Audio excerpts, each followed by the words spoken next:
Afternoon, everybody. My name is Sandra Sheffrey, president of the Democratic Women's Club of Greater Broward. I have the pleasure of interviewing Kerri-Ann Nesbeth, right? Yes, you got it. My niece and nephews are Nesbit, so I was like, oh, she's Nesbeth. All Gotcha. right, Yeah. so again, Sandra Sheffer, president of Democratic Women's Club of Greater Broward. I have the pleasure of interviewing Kerri-Ann Nesbeth. She's running for Miramar Commission Seat 1, right? Miramar Yep. Commission You Seat won. 1. All right. Mhm. So we're gonna talk to her today. So I'm a resident of Miramar, right? And I think Miramar is one of the best cities in Broward County to live in. We have it going Absolutely. on over here, right? We have it going on over here. I've been here since 2001. Love it. Have no intentions of moving out of Miramar. All right. Yeah. So we're gonna start talking today. And before she's gonna introduce herself, and once after she does the introduction, I'm gonna ask her why she's running. So if she wants to just transition to why she's running after she does the intro, and then we're gonna get this conversation started to see why the people of Miramar should vote for Kerri-Ann. Perfect. Yes, You can hear me. yes, I can hear you. Okay, perfect. Well, yes, my name is Kerri-Ann. I'm running, as Sandra said, for Commission Seat 1 here in the City of Miramar. I have lived here for over 25 years. I'm a third generation resident. And so my grandmother migrated from Jamaica to Miramar. She owned a home. My mom then also migrated and owned a home, or I should say owns a home. And now here I am as a third generation homeowner in Miramar. Similar to what you said, Sandra, like I love it here. I can't visualize myself living in another city. It's really been amazing to watch the city almost quadruple in size. So when I moved here, I was born in New York, but we moved here when I was very young, maybe like 6 or 7. So I'm definitely a Floridian more than a New Yorker. But when I moved here, like the city capped out right there at Palm. And so it's been interesting just over the years to watch the city continue to go more westward and become larger in size. I went to Florida Atlantic University. I studied public management, political science, and African American studies.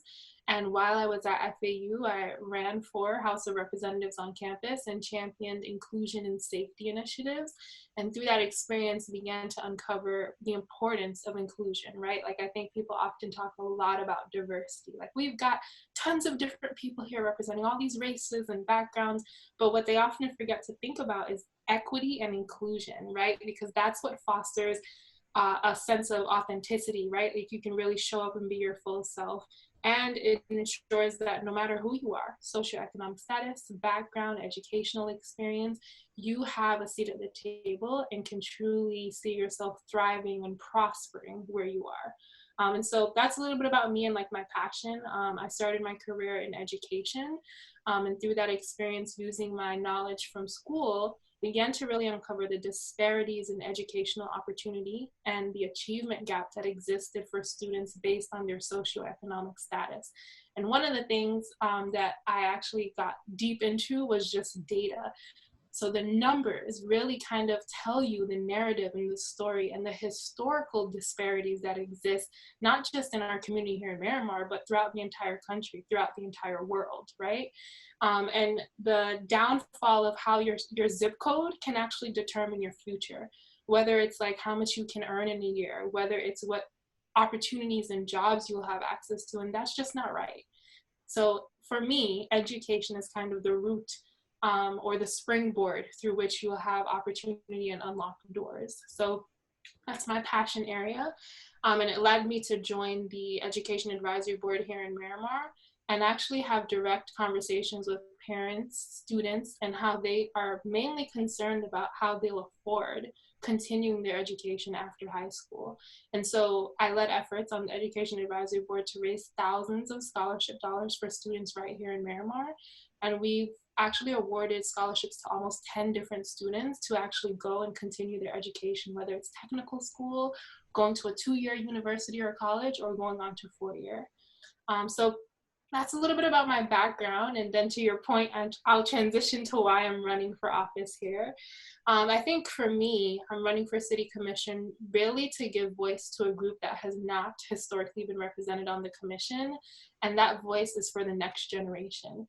Being a millennial and understanding some of the things that are top of mind for us, and also being a third generation Miramarian, understanding what it is that I want to see for the future of our city. So 10 years from now, 20 years from now, 30 years from now, what are the foundations that we're setting now so that our city is set up for success for the long term?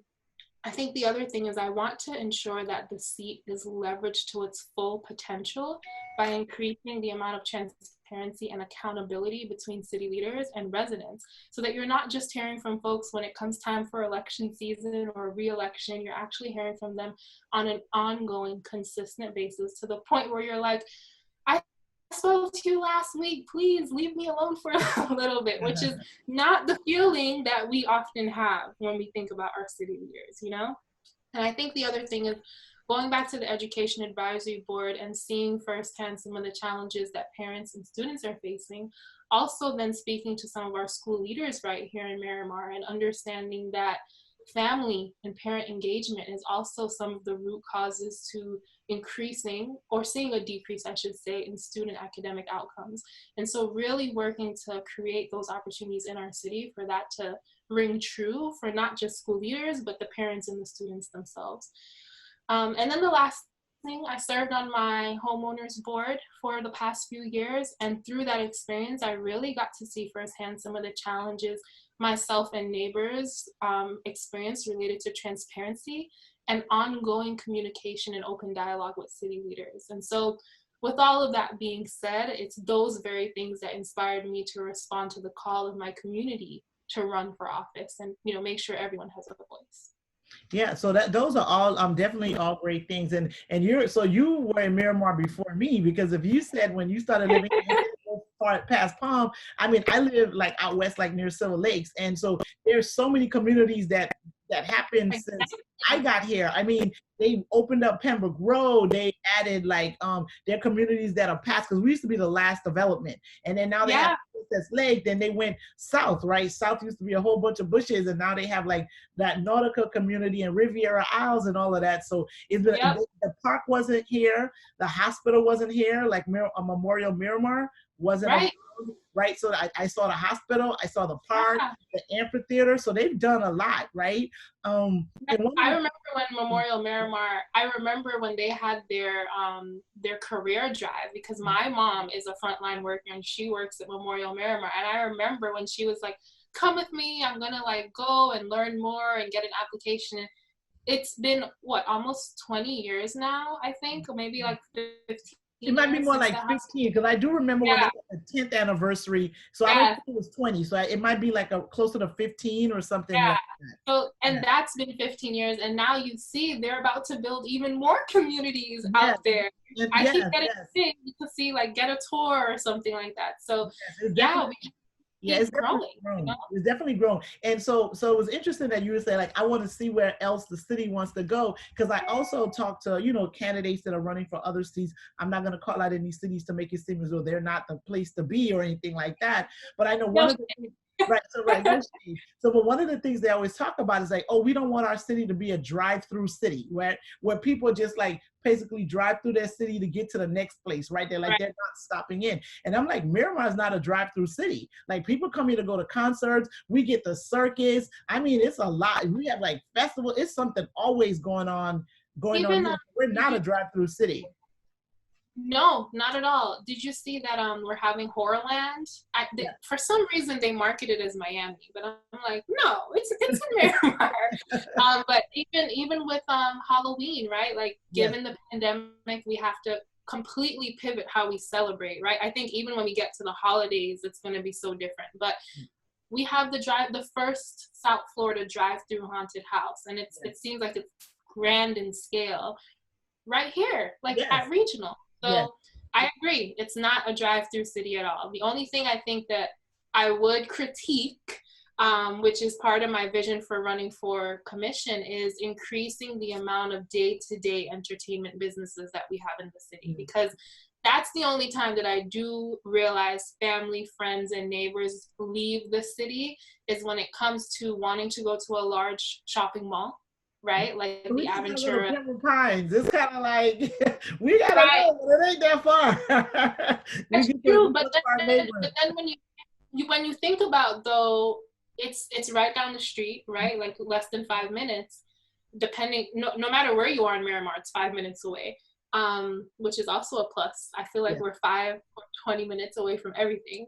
Yeah. But one of the things that we should consider is that even though it is just 5 minutes away, that city is getting our disposable income, Yes. right? Like they're getting the taxing on what we purchase when we go to Pembroke Pines or to Miami Gardens. And that's one of the only pitfalls, I think, when we think about bolstering our economic development and our economic growth as a city.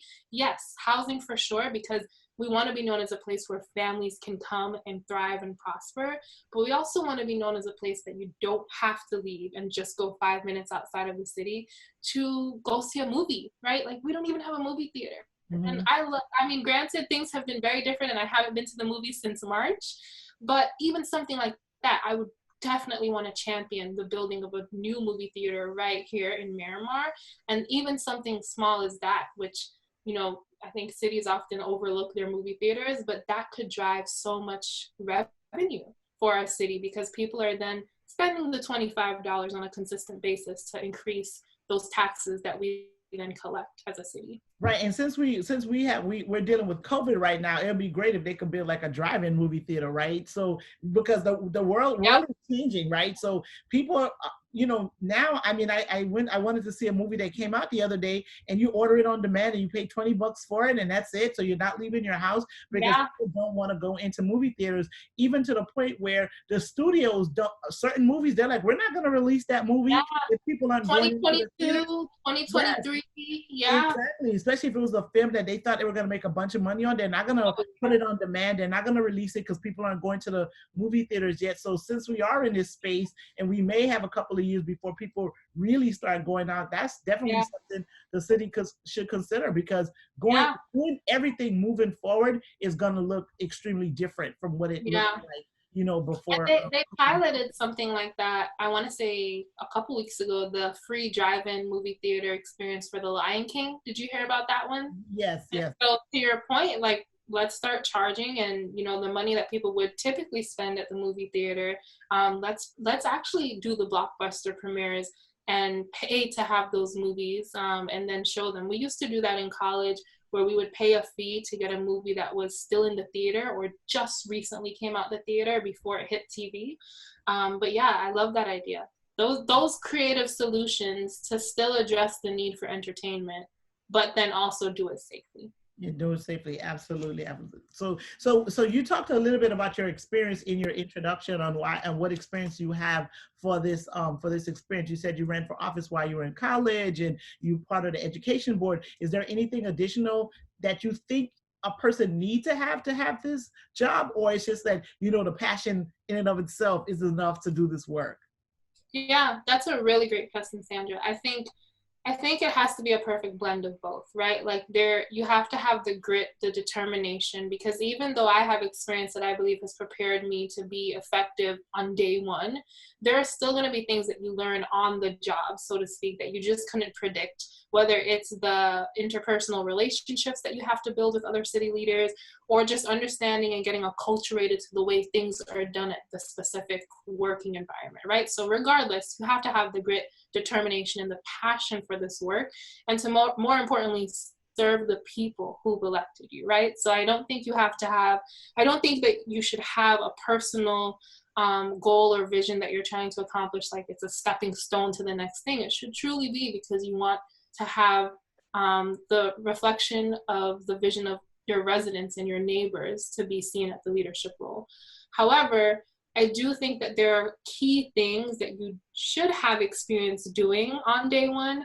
And a couple of those things that I have experience under my belt is just related to, I think, number one, being a commissioner, one of the largest things that you'll do year to year is approve and fine tune a budget for the city. Because at the end of the day, we would love to think that like community building and being neighborly is what keeps the city going, but we know a city is a business.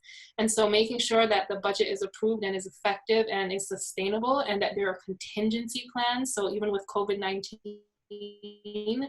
we see like the furloughs, right? Like the city furloughs that were proposed and it became a big thing. That should have never, ever happened or been like the first line of defense, because it's going to directly impact the ability for the city to be effective. And so for me, I think the things that I would highlight is my past experience working at the municipal level. I worked at the City Hall of Hollywood, Florida. There I got to oversee like the permitting processing and really understand what the inner workings are of departmental approvals and regulations and compliance. I also worked at North Springs Improvement District, where I oversaw I was a permit specialist and oversaw permit processing. And so I have experience managing budgets at the municipal level and at large nonprofit organizations. And I think the other thing that I definitely want to highlight is my experience gathering diverse opinions. Even in my current role right now, working at EdFuel as an education consultant, I have to deal with school leaders and city leaders. And I mean, we're dealing with it right here in Broward County, where the government wants to do one thing, the unions want to do another, students and families want to do another. And so having experience gathering diverse opinions to then ensure inclusive solutions that will address community challenges and needs. And being effective in a way that you're communicating transparency, what's possible from day one, so people understand those resource constraints and that you're not making false promises that you then have to turn back to the very people that you promised it to and say, unfortunately, it just wasn't possible. Right. So I think that coupled with the passion, grit, determination is what makes you a successful leader, especially at the local level. Yeah, and I think they did settle on a date for school to reopen. I believe it might be like October 9th or something like that. They had next week Friday. Yeah, so they agreed to yeah, it seems like they came like right in the middle, because it was first going to be the 14th, then it was going to be the 5th. And so hopefully, although it's not ideal, and you know, I stand with our teacher unions and our educators who are in the classroom who do that incredible work day to day, educating our youth and the future. But hopefully that in the middle date is conducive for everyone involved, especially our students, right? Like they're the ones that, our students and our classroom leaders, they're the ones who are gonna live it day to day, right? Like we're talking about it, articles are coming out, but they're gonna be living it day to day. And the most important thing is their ongoing learning and development, but of course their safety. Their safety is first. And yeah, it's going to be interesting to see because, you know, they agreed to reopen the schools because the COVID numbers were going down, right? Yeah. They're actually going up. Like, so when they decided to do this, it was like 3%. And as long as it's below 5, it's okay. But even today, when they were doing the meeting, I'm going to say full disclosure, I didn't watch the whole meeting.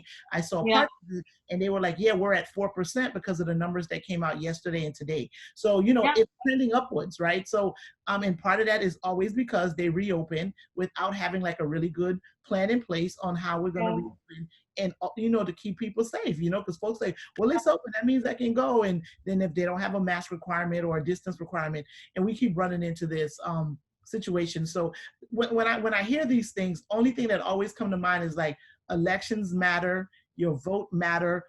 Please pay attention to the people that you're giving positions to. And even when you decide not to vote, you know, your silence is taking a position. Yeah, you know? It's taking, exactly. Your silence is taking a position, right? Because you're you know, your silence is taking a position, and then we all have to deal with the consequence of people who decide to vote in a way that I think is contrary to the, you know, what's best for everyone. And the people who decided to be silent are also have to take some sort of ownership and accountability to where we are right now. Yeah. And like I said earlier, data being a key driver of not just my day-to-day work, but even just how I approach, like, you know, the appliances I select for my kitchen, like looking at reviews and stuff, right? But I think something to keep in mind, especially as we go into this upcoming presidential election, is oftentimes you see the breakdown of this person got 60% of the vote and this person got 40% of the vote. And so what you internalize is, oh, that person got 60%, that person got 40%. Obviously this person's winning because people voted 60% overwhelmingly for them. But the right way to actually look at it is, how many did they vote for each person? And then what's the percentage of people who did not vote? Because that will tell you, of the entire eligible voting population, how many people actually decided that election. And I think that will speak volumes for those that often sit out elections to say, I might think I'm just one person and I'm one voice, and so my vote doesn't matter. When in all actuality, imagine if you duplicate that by millions of people. You then become an entirely different pocket that is just unengaged or disengaged, I should say, and your voice is not being heard. Right. And you're allowing other people to make decisions about your life. Exactly. And that's the real thing. And so, and then if you didn't vote and you didn't participate in the process, I mean, I'm like, well, why are you complaining? Because you didn't even like try, right? Like, I mean, what's going to happen? You basically said, I'm going to just sit back and whatever happens, I'll go with it. So just keep going with it, right? Until you decide that you want to participate in this process, because it's extremely important. And I mean, like, if there was never ever a time for people to realize the importance of voting and voting for someone that's really going to represent you and what you need, this time is now. I mean, we won't even get into the nonsense that they called a debate 2 days, was that yesterday or 2 days ago? I mean, it was just, yeah. Yeah, so, I hear you. I mean, vote the right way and participate in this, because whatever, and not only for like presidential candidates. The reason why I like speaking to commissioners and people that are running for mayor and city council is because you're going to be one of those people that's going to be making a decision about that person's day-to-day life, right? That person's going to they're going to make decisions about what's going to happen to you, like probably tomorrow, right? Like what's going to get built in your city, like how the streets are going to be. And how much taxes you're gonna pay, and if there's gonna be money. Exactly. You need to worry about the person that you decide to put on your committee. That pothole that you, if it's gonna get pothole that you can avoid if it gets filled, even here. So like I was saying, I was on the homeowners association board. We had a really bad storm last year over the hurricane season, and one of the trees in the swale right outside the neighborhood, but as soon as you turn in, it's like the first tree. It got struck by lightning. And the correlation, like we were about to use our homeowners fees to get that tree cut and rooted out and all of that. And I was like, this is on the government right away, right? Like this should be something that they take care of. Let's reach out to them. And those small things that people don't make the connection. Oh, right, my taxpayer dollars pays the city to then fund a department that oversees these type of things to ensure ongoing safety in our community. And so they came out, we saved like almost $3,000 because we had to get quotes from all of these major companies, how much it was a huge tree, and it felt so good to see the city come out, put the cones, not have people drive down that boulevard and cut down this massive tree to ensure safety, because every time the wind would blow, it was like, it was about to fall, so it's those small things that impact your day-to-day. Like you pull out your driveway and you go to the red light. How long are you sitting there? That might not be something the city is in charge of, but it's something the county is in charge of. Did you play a role in voting for those county level commissioners? Yeah. And if you don't even understand what I'm saying, that's yet another example of why you need to be engaged, especially at the local level, and then you want people who are going to respond. And so when you were talking about that tree, I actually had a situation one morning where I had to call, and I called the mayor's office because I'm driving, because it was on Pembroke Road. They were doing construction because they widened the road. They opened it up, and then they were like, oh, as soon as it opened up, it was too small for all of the traffic that was going to widen. They had a project to widen the road, right? And so one morning I'm taking, because my daughter, she's reassigned to another school. That's, and you talk about education. Education is important. She's in public school, but she's on the spectrum. So I have her reassigned at another school that has a really good cluster.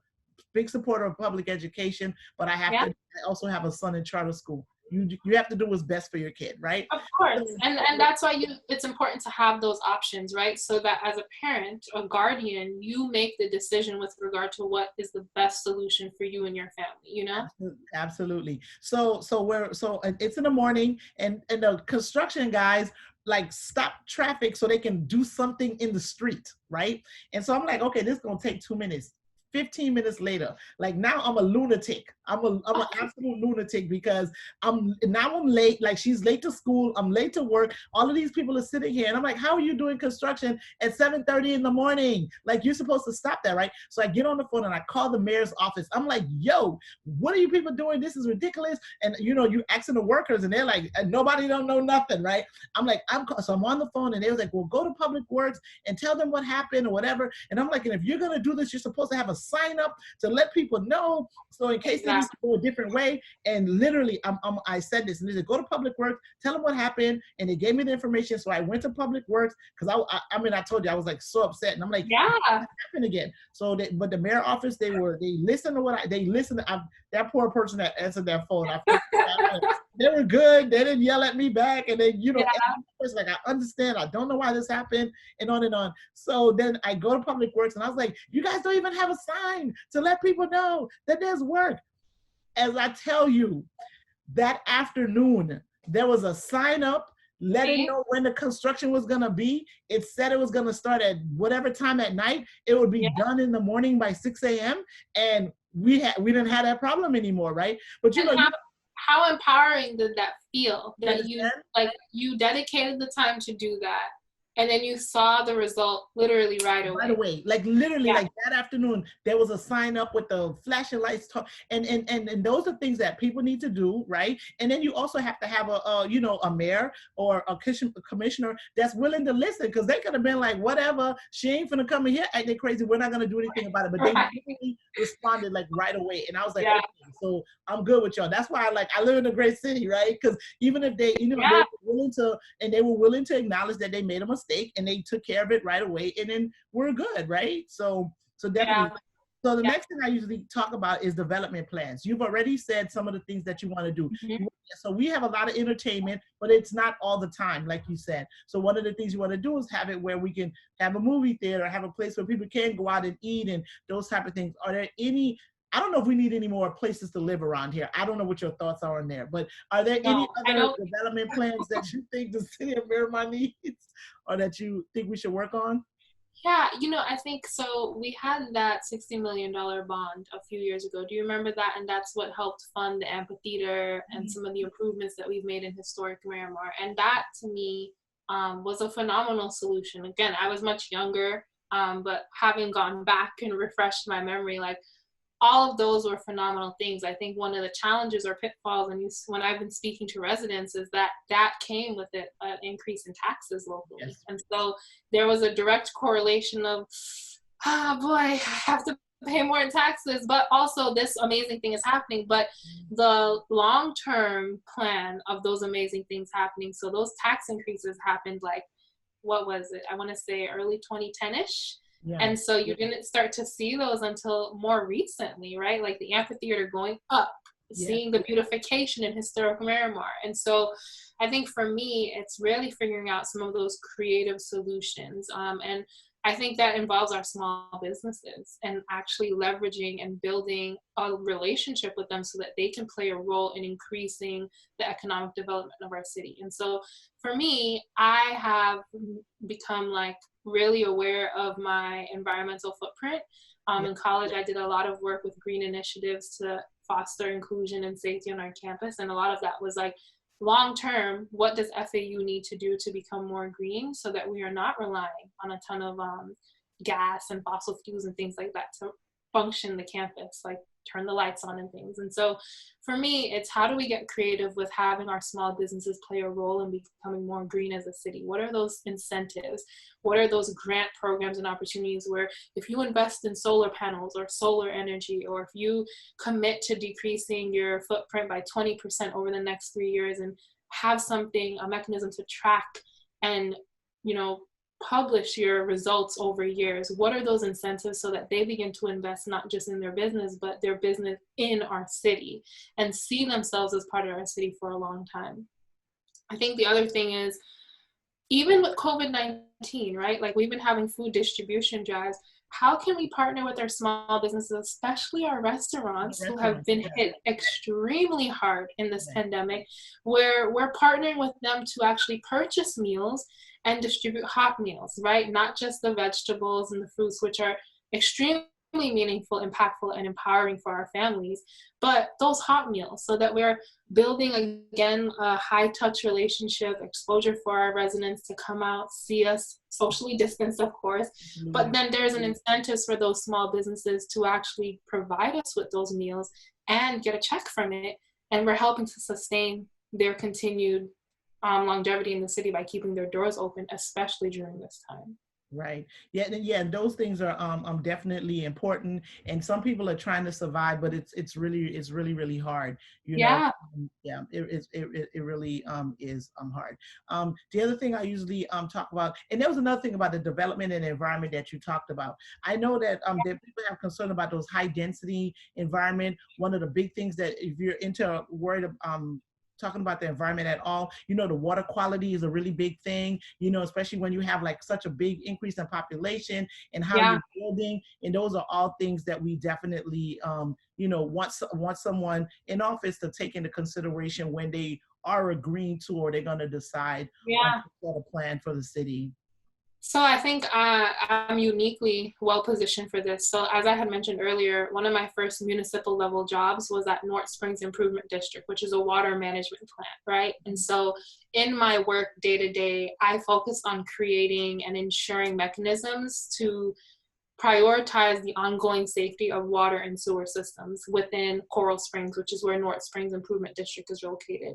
And so one of the primary ways to do that is to keep drainage permits and water and sewer plans up to date. And so right now, even you just mentioned all of those new apartment buildings and businesses that are being developed, all of those businesses had to submit permits for drainage to the city and pay for those, as well as submit their sewer and water plans. And the city then comes in with an engineer, an architect, make sure that everything's verified and kind of green lights everything. And then when they build everything on top of it, they then come back and do another assessment before everything is finalized.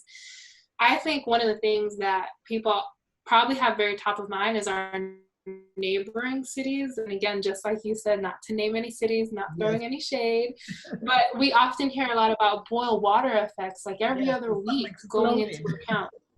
Right. And one of the main things that leads to that is you'll just be surprised to see how easy it is for these types of things to just become outdated without proper oversight and without a streamlined and efficient process to keep them up to date. And so for me, it's actually partnering, like our current water and sewer safety department does phenomenal work. And each year they release these robust reports that talk about all of the efforts that's being done right here in our city to ensure ongoing safety and avoid the very things that are happening in our neighboring cities. But again, this goes back to the transparency, the accountability, and the civic engagement, and making sure that we have an open line of communications. If you don't know where to go look for that, if I didn't have experience working at North Springs Improvement District, I wouldn't even know what to type in to find something related to that. Yes. And so how do we kind of unpack the technical terms, the 30-page reports that kind of tell everyone what's going on, and just develop a quick 10 bullet point document that goes out via email or quarterly to every home in Miramar to say, did you know? And just list those 10 quick facts. And if they want to learn more, we have the website listed. But those are the types of things, is like amplifying and communicating the work that's already being done in our city, and then also looking for those areas that we can increase efficiency and effectiveness with ensuring those permits are up to date. And I don't know the exact timing for Miramar. It might be every 5 years. That's typically what every city does. Potentially, because of everything that's been going on in our buildings and our residential areas that are a little bit older, maybe it's every 3 years, just to make sure that corrosion isn't happening and things like that. Because that would be the worst thing, especially as a resident or even just as a visitor. You don't want to be in a city where they have water and sewer safety issues at all. Not at all, not at all. So one of the other things we talk about is always like safety and security, right? You said that's something that you worried about when you were in college. Yeah. Miramar is one of the cities where we have our own police department. We don't have a contract with BSO. BSO. How's that, how's that working out? Is that something that you want the city to continue? Because some cities have to make those decisions about whether or not they can afford to stay on their own, or are they try to go to BSO? And then there are other cities who like, we can't afford BSO. What are we going to do, right? Yeah. Like, is that something that you think is an issue, or I believe we have a really good police chief in the city of Miramar too. So yeah, I would agree wholeheartedly, and I think we are uniquely positioned as a city where, knock on wood, right? Because it can happen to any city, right? Any county, but we haven't seen a lot of the issues in our city that we've been seeing nationwide, right? Like we haven't been seeing, rest in peace to like the George Floyds out there, because we know that that happens daily in communities throughout the nation, and we don't know their names, and the media isn't focused on them. But we need to make sure that we have systems, structures, and community police relationship building programs out there, and we do. We need to just make sure that as we focus on contingency plans in our budget, we are still creating and carving out space for those programs to be funded on an ongoing basis.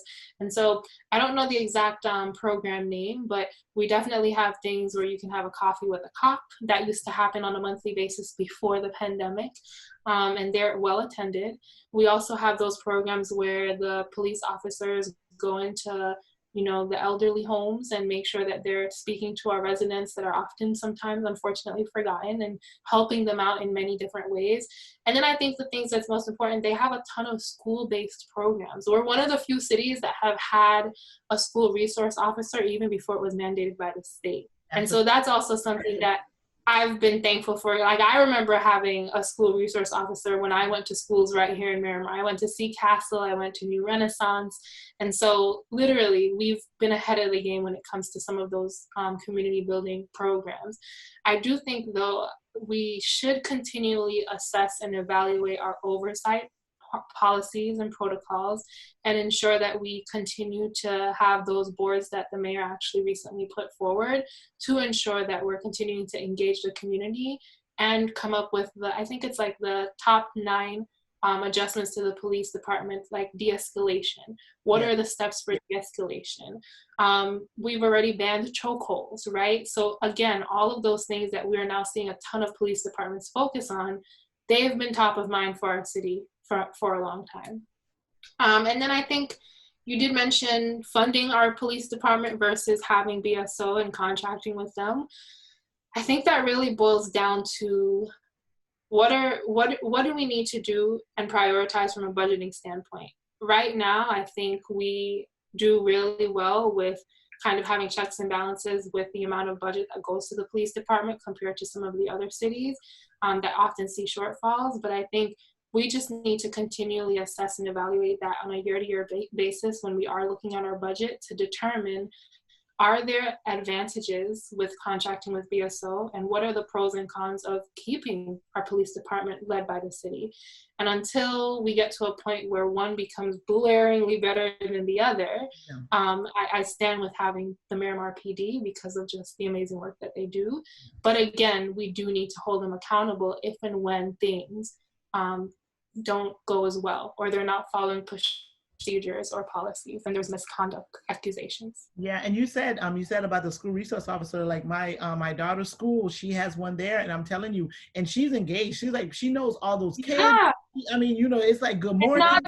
They're not just sitting there. They're entwined and like integrated into the actual school. Yeah. Yes, and she's been there like ever since she's been, so it's like sometimes one week you see one person that she's been there like the whole time. Like every year she gets to know the students, you watch them grow up. So yeah, that's definitely one of the things that I think is important. So the other thing with cities is like we're one of those cities that have an east and west. I think you referred, I don't know, when you said historical Miramar, did you mean Miramar East? Is that what you referred to as historical Miramar? But yeah, so and I think our city does it better than some of the others, right? Again, no shade again.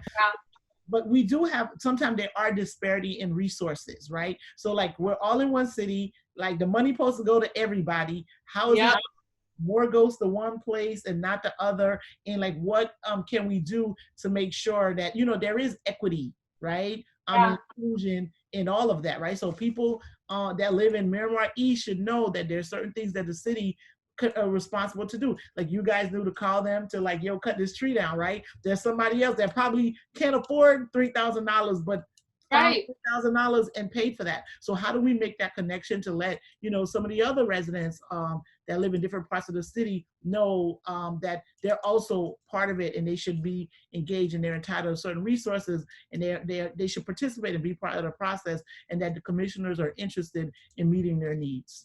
Yeah, that's a great question. And I think no matter where you go, right, you're gonna hear inevitably, well, the west side gets this. And then if you're on the west side, you're gonna hear, well, the east side gets this. And so it's the lens of the grass is always greener on the other side. But based on data, we know sometimes that's true. Sometimes the grass is a little bit greener on the other side. And And sometimes so, some of them don't even have no grass, right? right, Like, they're like, right. they're like, yo, we don't even have no Unfortunately, grass. We got yeah. in dirt, okay? Yeah, Yeah. yeah. And I think the first thing is acknowledging it and listening and hearing people's lived experience, because the worst thing that you would want to do, especially as an elected leader that you're supposed to be representing the very people who are in your city, is to point the finger and say, don't you know this, and this is what's going on? Because if they're asking you and they're raising these concerns, they don't know. And if they don't know, it's either because the information has not been disseminated to them effectively, or they're not feeling the benefits of what you intended to happen. And so one of the things that the city has done, like we talked about the $60 million grant that was developed a few years ago, the commercial rehabilitation program, that is specifically for businesses in historic or East Miramar. And so when you start to drive in, pretty much I would say, anything east of University, I think they've designated as historic Miramar. And so recognizing the beautification and progress that has started there has been phenomenal, right? Like, you're starting to see a blend of the entire city looking as inclusive, whether you're all the way east or west. And you're not seeing, ooh, like the scenery changes drastically once I go east of a specific road.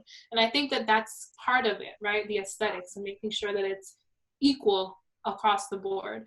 I think the other thing is actually doing an analysis on city funding and city programming and ensuring that they're equally distributed throughout the entire city, whether you're at Miramar Parkway and 441 or you're all the way at Everglades High School, making sure that there is an equitable distribution of the amount of programs and resources being distributed. So if we do a food drive at Regional Park, where can we find a perfect location in historic Miramar to also do a food drive there, so that our residents on that side of the city don't have to drive all the way west to even get access to the food distribution?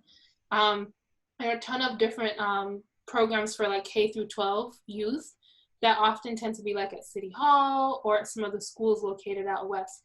We have the infrastructure on the east side to also house some of those programs. So let's evaluate where we're putting our programs, where we're putting our distribution, where we're having drive-through movies, and see if we can creatively come up with solutions where, regardless of where you live, you can go to something that's less than 5 minutes of a drive from you, versus potentially being on the west side, having to go all the way east for a specific program that's consistently held there, or being on the east side, having to consistently go west for a specific program that's always held there. And I think that is probably the number one priority that's on my list, is making sure there's an equal distribution of programming and, of course, resources that you can get, whether you're all the way east or all the way west. Okay. All right, good. And so, and again, you know, there are all things that we talk about in the cities. Like, so transportation, luckily for me, I don't have to take the bus, right? But, you know, and I think, like, when I moved here, I don't think they had a bus. Like, I really don't think they had a bus, right? And if they, I don't think, huh? Like a public bus, like the Broward Transit or something. Okay, gotcha. So I don't think they had a bus, but then I think there's a bus that's a number 28 or something like that you can take here and go all the way to like Hallandale or something. And then they have and I don't even know if the trolleys are Miramar or if they're Pembroke Pines, right? Like some of them, they have these different color lines or whatever. What, if anything, can we do about transportation for people who may, want to get around and not have to drive their car? But I know they have but one thing that also did happen since I've been here is that if you work downtown Miami, before you used to have to go to C.B. Smith Park, I think, to catch the express bus, like maybe like a 95.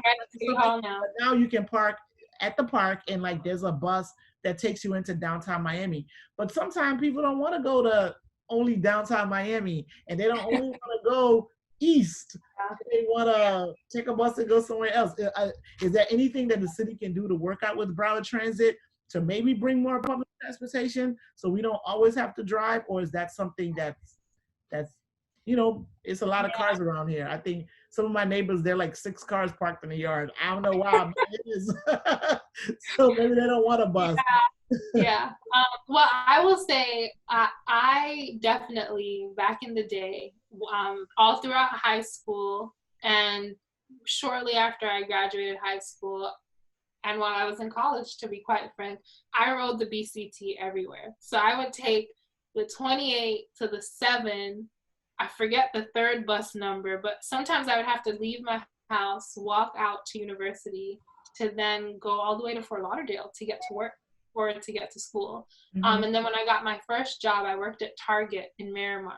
I think like the store was pretty new. You know the Target There's out a there super on Target on Remark Parkway in like 172nd around there, like Yep, 178. right, Okay. right there. So I would always take the 28 all the way down. And I remember the first time I didn't know what I was doing, and it took me all the way to Memorial Miramar. The bus driver was like, "You have to head back east to get to Target." And I was like, "Okay, I guess I'll be late for my shift today."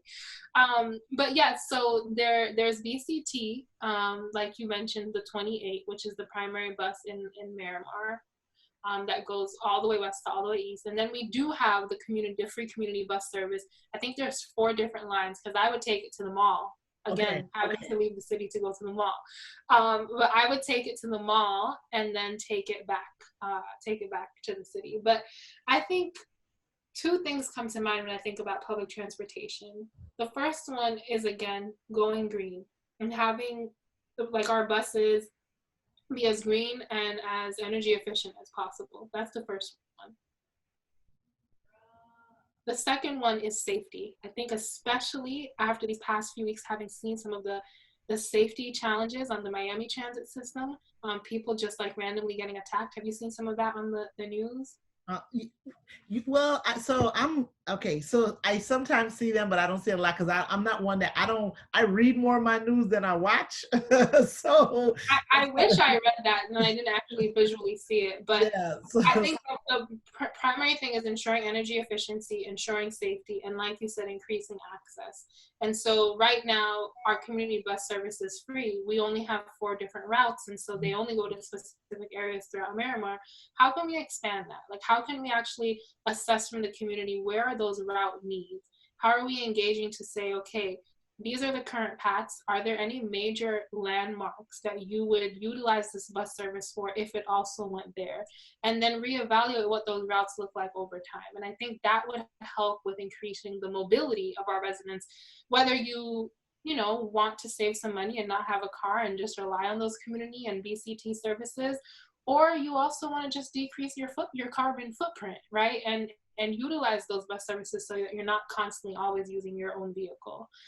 So I think those would be the priority is like energy efficiency, safety, and then reassessing the routes to yeah. just make sure that they're still as effective for our residents. So because that's one of the things that because my kid is in middle school now. I have twins, so they're in middle school.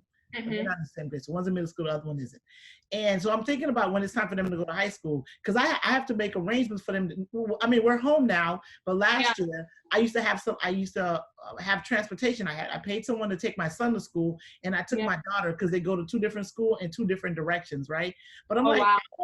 when they're 14, I don't want to have to take them to school. You should be able to get on the bus. Because when I grew up in Miami, I used to get on a bus to go to school. I used Yeah. to school, right? But these kids aren't walking nowhere, right? So I was like, they got a bus system, right? And I don't want to have to pay for Uber for him to go to school. Yeah.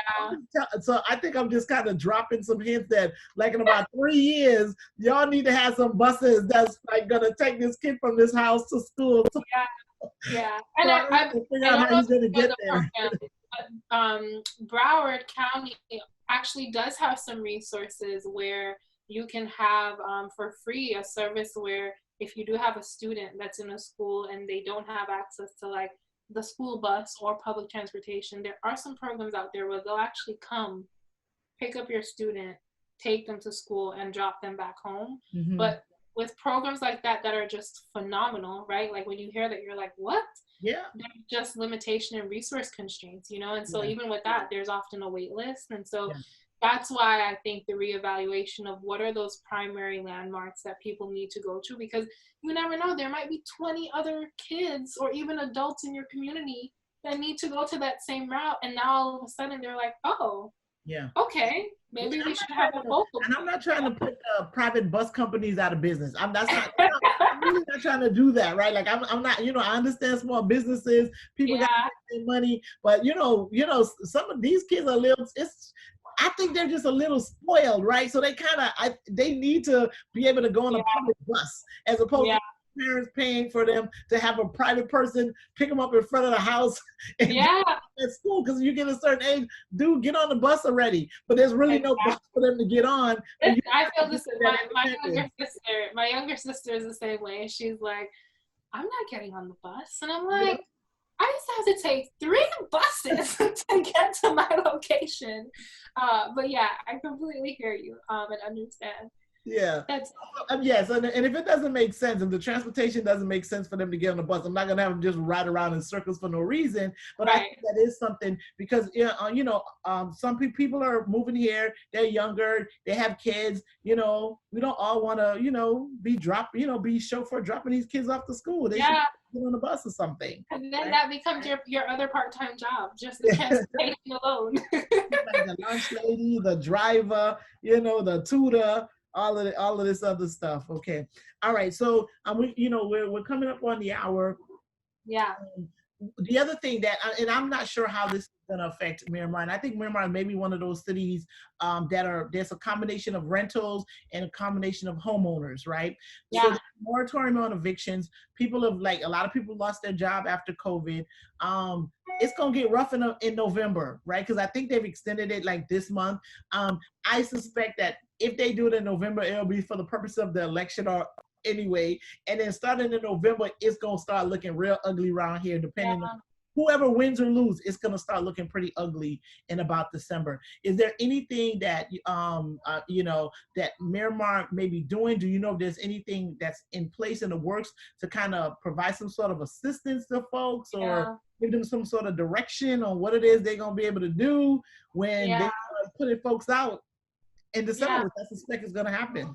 yeah. And the sad part is that it's around the holidays, and so we're gonna hear some heartbreaking stories, not just in Miramar, Broward County, but like nationwide, you know? Yes. Um, so one thing that the city did that I was, like we've been talking a lot about what makes us proud being a Miramar resident, right? Yes. Yes. They very quickly, one of the first cities came up with a coronavirus relief fund program. And there were certain financial thresholds that you had to actually like fall within to get assistance. But you applied for it, and what I've been hearing to the residents and just neighbors that I've been speaking to is that it worked really well for those who applied to receive funding. However, that stopped in August. And I think one of the things that is top of mind for me is the stimulus checks were also just one time, you Yeah. know? And so now you're not getting support from the federal level, and the local city support has also stopped. And so for me, I would immediately want to put that back into place, right? Like we had it, I think it was like an A- rating on our budget management post the start of the pandemic, which means contrary to popular belief, like we're doing pretty good, right? As a city, I think the effects of the pandemic are going to start to occur next year's budget, Yes. um, but put that back into place effective immediately, and actually increase the financial threshold to match Medicare and Medicaid, so that we actually open up the bubble just a little bit more, so those families right on the boundary line who didn't get support the first time around can get support this time. And that support covers things like utilities, rent, mortgage payments, and having that to hold over until at the federal level they figure it out and approve something, hopefully even before this election coming up.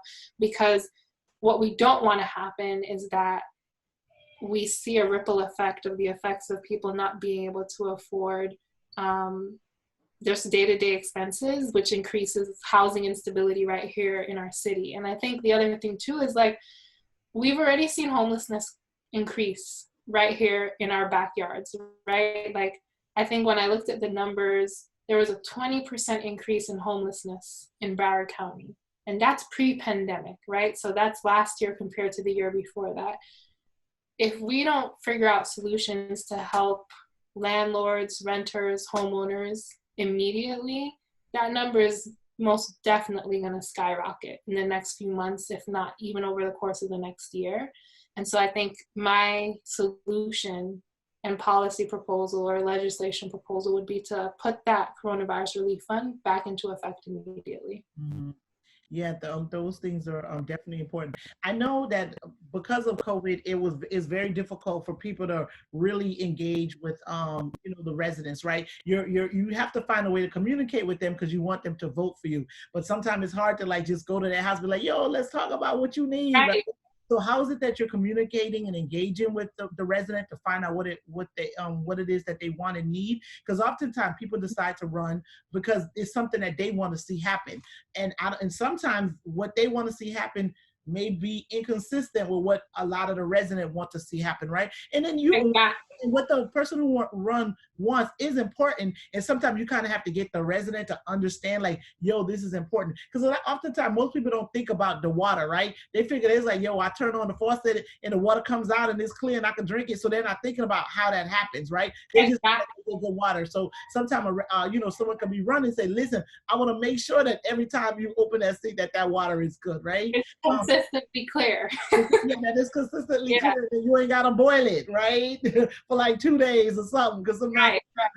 So, but like, have you been able to speak to residents in whichever way that may be? And is what it is that you want to do and you want to see happen in the city consistent with what the residents are asking for, or the constituents are asking for in Miramar? Yeah, that's a phenomenal question, Sandra.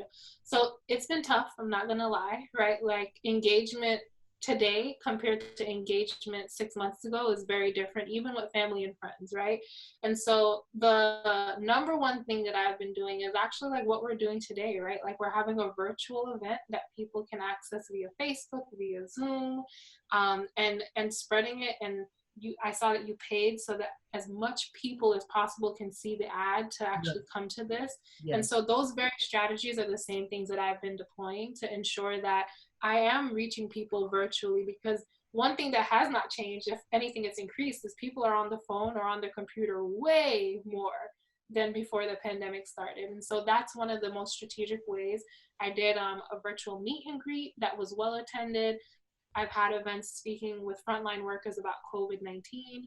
I also did something on Suicide Prevention Day for raising mental health awareness. Yeah. And then, of course, like, going to as many community events as possible and letting people know, hey, like, I'm running for office based on what I've heard community members tell me. Like, they want me to expand the work that I've been doing on the Education Advisory Board to reach even more residents in our city. They want me to do the work I've been doing on the Homeowners Association Board to reach even more homeowners and let them know the things that they should be fighting for, like calling the city to say, this tree is about to fall, you need to come and fix it, or this construction project is going on and I need to get to work. So you need to fix the timing of when everything is going on. And really hold our elected officials accountable to be transparent, come back and continually ask questions on what the needs are, and most importantly, be held liable for the outcomes of the decisions that they make, right? So if you make a decision to increase the amount of businesses in our city, are you reporting that every 6 months, every year, to let us know you started with X number and now we're at this number and this is the % increase and this is how it impacts you? And if they're not doing that, we need to make sure that we have someone in office who is doing that and is continually reporting back to the very people that elected them to say, here's the impact I'm having. What more can I do? What else do I need to address? All right. And on that note, so tell people how they can help you, how they can donate to your campaign, how they can volunteer. I know a lot of candidates listen, just send me some money so I can get this done. But I'm sure you also would like people to call and speak to folks, encourage folks to that they, if people don't have money, that sweat equity is important also. 100%. So tell them how they can get in touch with you to donate and volunteer in your campaign. Yeah, so across all social media platforms, it's at Kerri-Ann Nesbeth. And so if you're looking at my name on the Zoom, it's the exact name minus the hyphen. And you can find me on all social media platforms, Twitter, Facebook, Instagram. I haven't given into the TikTok yet. I don't think, even the fact that I just said the TikTok. Well, TikTok, you would have to pull a prank on somebody or whatever for them to pay attention, or like TikTok or something. I don't know. I actually downloaded it when they were saying that they were gonna. Remember the president wants to like get rid of it or something. Like by this Sunday, or else you wouldn't have been able to download it anymore.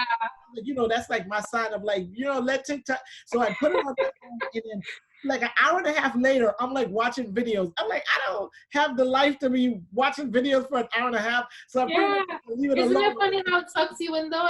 And before you know it, you're like, oh, I should have been up an hour ago. It's Kerri-Ann Nesbeth and then it's an hour and a half later, you're still watching videos. Exactly.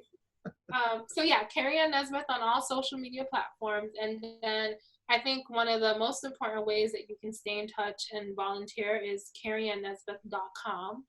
And again, my full name without the hyphen. And then there's a way for you to sign up to volunteer, whether you want to do volunteering in person, helping us go door to door, go to local businesses and just continue to hear from them, or you want to volunteer virtually and do phone banking or text banking and just reach out to residents to let them know we're here. We want to raise your voice and elevate your concerns and get them addressed. And then, like you said, donating for sure. It's amazing to see how much money is needed to have a successful campaign. And it's one thing that I want to like lobby and have changed in our country, because I think the qualifications someone brings to the table to run for office should be the true determining factor of whether or not you elect them, and also if they're genuine about representing your needs. And unfortunately, whether it's right here for local Miramar race, or it's a federal level or state level race, the money is one of the primary drivers that will help dictate if somebody wins, you know? And so unfortunately, it's just our reality right now, but definitely donating what you can, whether it's $5, $25 or more, kerriannesbeth.com/donate. And just spreading the word, right? Like sharing the Facebook page, sharing the Instagram, sharing an event and asking a friend to come with you to an event. Those are some of the primary ways to help with the campaign. And we're having an event in person actually next week. Socially distanced. We're having an ice cream social distance fundraiser at Cleveland's Old Fashioned Ice Cream, which is a new hidden gem in our city, from grape nut ice cream to cookies and cream, rum and raisin, like whatever you're looking for, they have it. And so we'll be there next week, Thursday from 5 to 8 for a meet and greet and to give out just free ice cream to the community. So people give the address. Give them the address. You said the name, but give the address. The address is, I believe it's 6433 Miramar Parkway, and it's in historic Miramar. Okay, so 6433 Miramar Parkway, historic Miramar, and it's Cleveland ice cream, you said? Cleveland's Old Fashioned Ice Cream. Cleveland Old Fashioned Ice Cream, next week, 5 to 8. Yes. Yeah.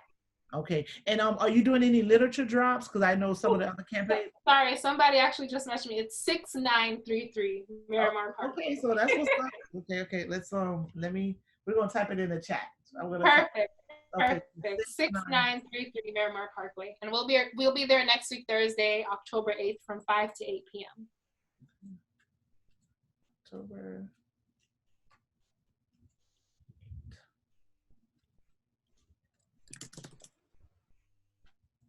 Thank you for chatting that. Yep. All right. So that's up. So bring $5, $10, $25 or more, maximum $1,000, whatever you can. Yeah, whatever you can. Spread the word, you know, and volunteer if you can, because I know I keep getting a whole bunch of text messages. So people are texting, so I get text messages.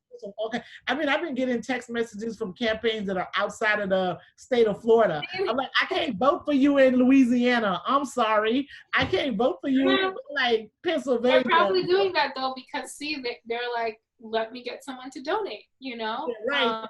Because going back to what I said, it's so vital to the success of a campaign. You know? Yes. And there are some out-of-state races that people want to donate to. Donate for the person that's running against Mitch McConnell. Donate to Jamie Harrison that's running against what's his name, Lindsey Graham. Because we need to flip the Senate.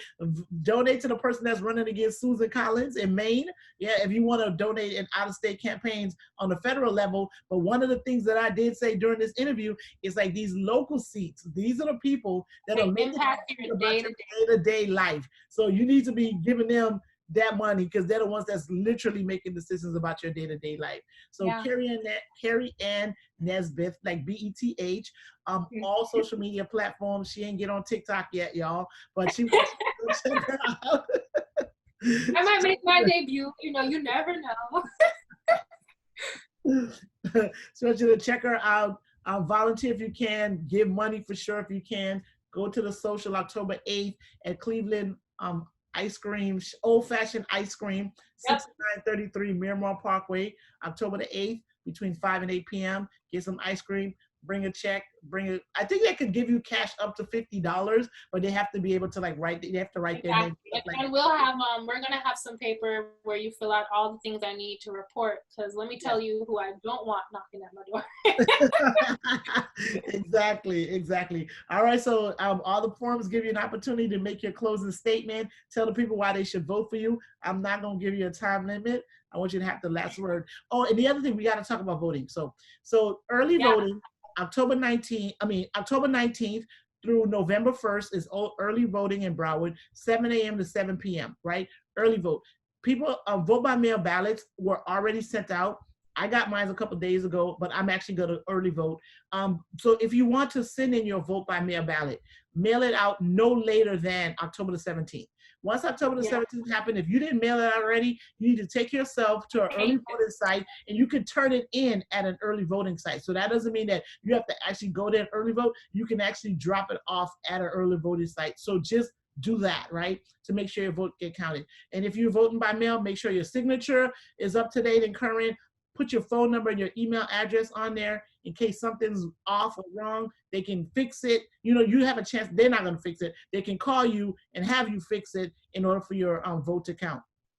And November 3rd, 2020 is election day. That's actually the last day we want you to vote for her. We want you to vote before that, right? Just vote early, get it in. Don't wait until the last day, because we don't know what kind of nonsense is going to be going on that day. So vote early. Make sure your vote is counted, and then on the 3rd, you can like sit back, relax, and see what's going to happen, and just kind of watch what the election results are going to be. The other thing there was an extension on the census. If the deadline was supposed to be yesterday, it's extended to October the 31st. I think Broward is at about like 62% or something like that. In most of the areas, some cities are doing better than others. 2020census.gov, and I'm giving the website because if y'all watching this, y'all got a computer with internet. Oh, you can do it on your phone. 2020census.gov. Go ahead, fill it out. It takes 7 to 10 minutes. It's important. That's how they decide how much money they're going to give, so the cities can pay for their fire departments, police departments, schools, all that stuff, because they need to know about the population and how many representatives they're going to have. Census, 2020census.gov. Go ahead and fill it out. Early vote, October the 19th to November the 1st. If you're going to vote by mail, do it, mail it out before the 17th. Once the 17th happened, don't mail it out. Go and drop it off at one of the early voting sites. All of that said, now, Kerri-Ann Nesbeth, give us your closing statement. Tell the people how they should vote for you. Yes. So, I mean, before I even start that, I just want to thank you again, Sandra, not just for the platform to speak today, but just for all that you do on an ongoing basis. Your commitment is unmatched. And the fact that you dedicate so much of your time to just increasing the spread of democracy right here locally, not just in Miramar, but in Broward County and generally in the state of Florida. And, you know, the time that you dedicate to speaking to candidates like myself, or just speaking about the initiatives. So thank you. And it's people like you that just like increase the civic engagement right here in our community. So appreciate you. So yes, my closing remark. I mean, like I said when I started off, I'm running to ensure that the voice of the next generation is heard. It doesn't equate or make sense when the average age of someone living in the city of Miramar is 36, and no one on the commission is within that age group. And so it's time for us to stand up, become civically engaged, and actually make sure that our voice is heard, our ideas are heard, and that we have a voice and a seat at the table when we think about the long-term sustainability of our city in Miramar. I want to leverage the full potential of the commission seat and ensure that we are increasing transparency and accountability, but more importantly, we're just increasing the amount of touch points between city leaders and residents so that there's never a gap in what it is that the residents need and what city leaders are focused on and prioritizing. The other thing is my background. I've worked with a ton of cities. I've worked with tons of nonprofits, and most importantly, I've worked in education and have witnessed firsthand the disparities with access to education, access to resources, and what that means for the long-term cap that you can achieve. And we shouldn't have glass ceilings for anyone, whether you're a woman, you're a person of color, or you have a disability. The city should be truly inclusive for you, and you should feel like you can thrive and prosper right here in our city. And so because of that, I really want to champion our city's safety, our city's growth, and most importantly, our city being as inclusive for everyone. So not just that we're diverse, we've got that check, but that everyone feels like they can foster inclusion by being part of our city. And so with that being said, vote for me on March 9th, 2021. Please go to Kerri-Ann-Nesbeth.com to volunteer and donate. And I look forward to seeing you out in the community as I knock on doors and continue to spread the word and hear from you about what it is that you want to see prioritized in the very city that you live in or visit and play and get entertained in. All right, pay attention to when her election is, right? We have an election coming up. She's encouraging us to make sure, we vote because she wants us to participate in the process. And that's another thing that tends to happen is that your election is it's not during one of the major elections. Exactly, it's one-off. People forget that, this is important. She's campaigning now so you guys can get to know who she is and see her face, and she's visible. And since you have voting on your mind, she wants you to see that she's there. But remember, her election is March the 9th, 2021, but we have to start, because one of the things I also say is, if people don't know who you are, then you're not an option, right? So exactly. they need to know who you are in order for you to be an option for them, right? So it's important. She's out here. We're gonna talk to her again before her election date. Before Mark, no, we're definitely, you got to stay visible. People need to know who you are, and it's good that because since we're in a campaign season, they get to see you now. So they'll be like, yeah, that was the girl who came, and I saw her. And they'll probably be looking for your name on the ballot in November. Oh yeah, people were looking for me for the primaries. But, well, you know what? It's a good thing you're looking for me. Keep on looking. That's because you're gonna see it. And when they do see it in November, they'll be like, yeah, that's that girl that I wanted to vote for since last year, right? Now they finally have an opportunity to do that, right? Yeah, we have an opportunity to do that. So thank you very much for coming and spending some time with us and talking to us about your vision and what you want to see happen in Marion. All great ideas. All great ideas. Thank you. Appreciate it, Sandra, and I'm looking forward to hopefully seeing you in person soon, but we just never know with this pandemic. But continue to stay safe, everyone, and I look forward to, again, like I said, meeting you either virtually or in person very soon.